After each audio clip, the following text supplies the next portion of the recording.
speaking of Hall of Famers, we have John Pielli.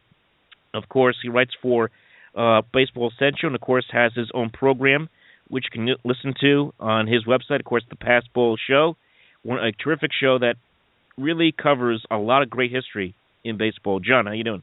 Hey, what's going on, Mike? Always a pleasure to talk to you. Always a pleasure, my man. So, let me ask you a question before we get into this. Just thinking about what the ticket situation might be for the Hall of Fame. And I know that you are well traveled in your baseball travels. Have you thought about going down there for this Hall of Fame ceremony? Do you know do you have an idea of what this may be like as far as congestion is concerned from people wanting to get tickets? Is this going to be a hot item? I hear over the last couple of years it's gotten a little tougher. I, for one, have never been, but I'm going for the first time this year. Yeah. I actually have a fundraiser planned that's the weekend before. So I'm going to set it up to where I'm going to do the fundraiser, and I'm going to be able to go to Cooperstown for the first time. But, yeah, I mean, if you're planning on staying in the area, you might want to book ahead of time. It's obviously not like the Super Bowl or anything, but I've noticed the attendance as far as the amount of people that have gone each year has grown within the last 5 years. Yeah, I mean, I can tell you from, like as I was saying before, from my experience being up there, granted it wasn't during the Hall of Fame weekend, it was the weekend prior to that, but it is a absolutely beautiful little town. It is pure baseball town. You feel like you have kind of gone backwards in time in a lot of ways. Kind of like it kind of feels like something out of the Back to the Future movies where he goes into 1955. That's what it kind of feels like when you go up into that part of New York State.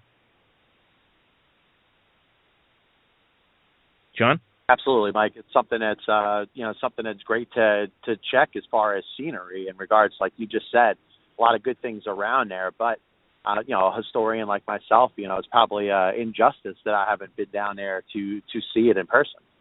You'll love it, man. I promise you're gonna like it up there. Now let's get right into with these two guys. First of all, let's talk about Piazza first. All these rumors aside, which none of it has been substantiated in any which way with the steroids, there's no question to me that he is a Hall of Famer. We all know what he's done here in New York. When I reflect on his career here, I'm reminded of a couple things. I'm reminded of not just the fact that when he came here, he made the Mets relevant again, and he made them compete with the Yankees. Actually made that thing a rivalry. When we talk about the Subway Series, we talk about it now, how it doesn't have the same kind of fervor that it once did. Well, that's because Mike Piazza brought that fervor. He made it a rivalry, but also he was just big in big spots. I mean, one of my favorite memories, of course, was again that 10-run eighth inning against the Braves in 2000, where he won it with a 3-run home run. For you, what do you think about when you reflect on his time here with the New York Mets? Well, I've worked on a couple different pieces where I'm trying to define clutch as far as putting together intangibles and players that just always seem to come through when the game's on the line, or their performance or what they bring to the table changes when the game means something, whether it's in a postseason or it's a big moment of a big game. And Mike Piazza certainly fits that type of player. The amount of big hits that he got, when there's some vulnerability felt in the opposition, whether it's a pitcher or maybe the defense makes an error, while the Mets are batting, or when he's playing for the Dodgers, he would have this sense, almost like a kind of a smelling of blood kind of thing, where his game would go to the next level, and you could almost see that he was going to come up with a big hit because the opposition felt a little bit of vulnerability. And obviously, you look at everything that he did over his career, obviously spells Hall of Famer out, but one of the things that probably doesn't get talked about is how much of a clutch player Mike Piazza was really throughout his career. Absolutely. I mean, again, like I said before, every time he went up to the plate in a big spot, he always got a big-time hit. And, it didn't matter who the pitcher was. Could have been Randy Johnson. Could have been Roger Clemens. It could have been, Terry Mulholland, for that matter, with the Atlanta Braves, who was the setup guy for John Rocker, of course, during those times where they were winning one division title after another.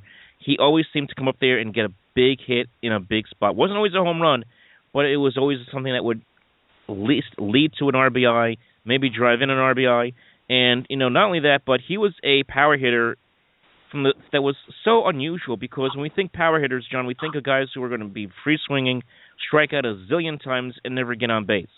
Of course, we think of someone like an Adam Dunn, or you think of some of these power hitters that we see nowadays that don't take a lot of pitches and just swing for the fences even in a playoff situation, Jonas Cespedes. But when I think of Piazza, you think about that game against Pittsburgh in '99, where they needed to win that game to get the wild card. And, what does he do? He takes pitches, and he's willing to take as many pitches as he can, foul some pitches off, and then eventually takes a pass ball and eventually brings in a run. I mean, that's just the kind of hitter he was. He was a guy who was willing to do anything he could to try to help his team win. Yeah, you talked about all those years, and I'm sure you remember, too, growing up, watching the Braves win the division year after year. Yeah. When Mike Piazza came to the Mets, and the first time that we as Met fans really felt that we could compete with the Braves. And yep. we had that impact, that game-changing player. You talk about everybody that Atlanta had, from Chipper Jones to all the pitchers. We finally had our guy that we knew can change the game at any time. And I think from the second Mike Piazza was acquired by Nelson Doubleday and the Mets, you could tell that there was a chance that you knew you could compete with the Braves and anybody else in baseball because of Mike Piazza. Absolutely. I mean, it really put the Mets on the map, and they got better every single year that he was here. I know, it didn't end the way that I think a lot of Mets fans would have liked. They tried to experiment, obviously, with Mo Vaughn and Roberto Alomar and Jeremy Benintendi, and it just kind of blew up as they tried to build around Piazza and the A-Rod deal that was not to be.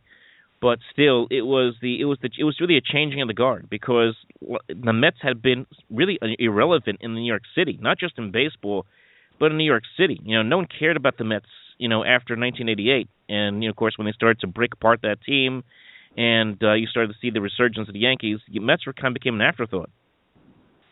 Now, very true. And I tell you, if you look at the whole decade of the 90s, the Mets were irrelevant for the most part. And it really wasn't until the acquisition of Mike that, all of a sudden you started looking at the Mets as a different team and not a second division club anymore. And obviously his impact will be remembered by New York and Mets fans for the rest of history. Mm-hmm. Is there any particular game, any particular moment that really kind of stands out for you over the rest? I mean, for you? There's so many. I mean, there's a couple that I saw in person that, you don't ever get to see played on Mets Classics. I remember a game against the Braves. The Mets were trailing, and I'm not talking about the 10-run game, but right. There's a game. This was like 2003, 2004. I think it was 2004 because he was hurt in 2003. The Mets were trailing. They were trailing by 4 or 5 runs like the whole game, and kind of clawed themselves back in. And Piazza comes up with down by a run, hits a 3-run homer, and you could see the electricity in the crowd, and that's kind of the impact that he had. I mean, from his first game, that against the Brewers, we came up with that big hit. He just seemed to always have the knack for when the game was on the line, and you as the opposition didn't want him up in that spot. And obviously, it was certainly fun to be a fan of Mike Piazza and to follow the Mets around that time. Yeah. I remember going to games at Shea Stadium when he was, of course, playing with the Mets, and, there was always a nervous anticipation when he came up to the plate. He would obviously get the loudest ovation of any player in the lineup. You could have a guy on first, second, third, or bases loaded, whatever situation it may be. And there's always this anticipation of what he might be able to do at the plate at any given time. And I really haven't seen any player since, for the Mets anyway, that has really gotten that kind of excitement. I know maybe Jose Reyes had that at the start of his career with the Mets because he was lightning fast and he can hit triples, he could doubles, he could steal bases. But when you take a look at the power hitters like Carlos Beltran, who I think was who is probably the most underrated and underappreciated Met to ever play for the team. He was great here, just wasn't appreciated enough. And even David Wright, for that matter, none of those guys really have the nervous anticipation at the plate the way Piazza had. No, very true. And I think, Beltran was up to a certain point kind of the same type of player. Unfortunately, he fell on some injuries, and he had a bad first year, and the Mets kind of swooned the last couple years of Carlos Beltran being on the Mets. But I would say that Beltran was probably the closest thing, but it was a couple steps below what the impact of Mike Piazza was. Mike Piazza in his prime was probably as good as any power hitter in the game and feared by the opposition as much as any power hitter in the game during his prime. Mm-hmm. Let me ask you. Let me hit you on this one because a lot of people are talking about the retire number, And we know that the Wilpons don't retire a lot of numbers. There's only a handful of numbers they've retired. Casey Stengel and, of course, Tom Seaver being two of those numbers. Gil Hodges as well, the only retiring numbers out there on the Mets right at this moment in time. We've talked. We can, as Met fans, we've talked about why isn't Keith Hernandez up there? Why isn't Gary Carter up there? I think Carter I can understand because he spent more time with the Expos than the Mets, but still that talk is out there. And now, of course, we've been hearing a lot of talk about Piazza. To me, it's no question that his number should be up. It should be up there. In fact, I think it should have been up there already. But where do you stand in this? Do you think they're finally going to do this thing this year or within the next year or two to put his number up there with Seaver to be the second player to have his number retired as a Met? I'm going to say yes, and I'm going to tell you why, for this one reason. If you remember the closing of Chase Stadium and the opening of Citi Field, the Mets as an organization kind of put Seaver and Piazza almost on the same type of pedestal as far as being the franchise's biggest or most impactful players. And the only thing that I could think of that has held Piazza back from having his number retired to this point is perhaps the Mets were waiting for him to get into the Hall of Fame.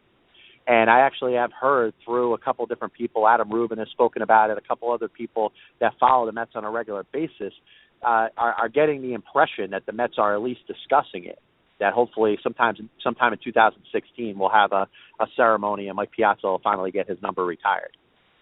Let me just pull up the Mets schedule here because I'm just trying to think of this is just you and me just making a guesswork here. We don't know when they're actually going to do this thing, but if I had to venture a guess of when they would do this, probably sometime. I would imagine it would be sometime after the ceremonies. We're probably sitting here talking, end of July going into August. I mean, you have a series there against the Yankees. You have a couple games against the Yankees there, August 1st, August 2nd. You could certainly do that. Stick it to the Yankee fan there a little bit. Let's see here. The Dodgers, I think, come here very early in the year, so that would be in May. It is a weekend, though. I mean, if you want to feature that as like the part of the Sunday night feature there, the Sunday night baseball, or the Saturday night national telecast on Fox, you want to retire his number when the Dodgers are in town, they could do that then. I mean, there are a couple dates there where the Mets could do this and get some attention for it as well. No, absolutely, and I have no idea when it would be planned, but I'm confident. I'm feeling about 70-30 as far as the Mets being able to do it this year because I've heard rumblings that at least throughout the organization it's being discussed, and this is something that I hadn't heard really from any time since Mike left the Mets. So I do feel that it's at least being discussed. Obviously, I'll keep my eyes out just like you will to the beat reporters and stuff when they actually announce a date, and I'm sure just like me, you'd love to be there to see it happen. No, I certainly would.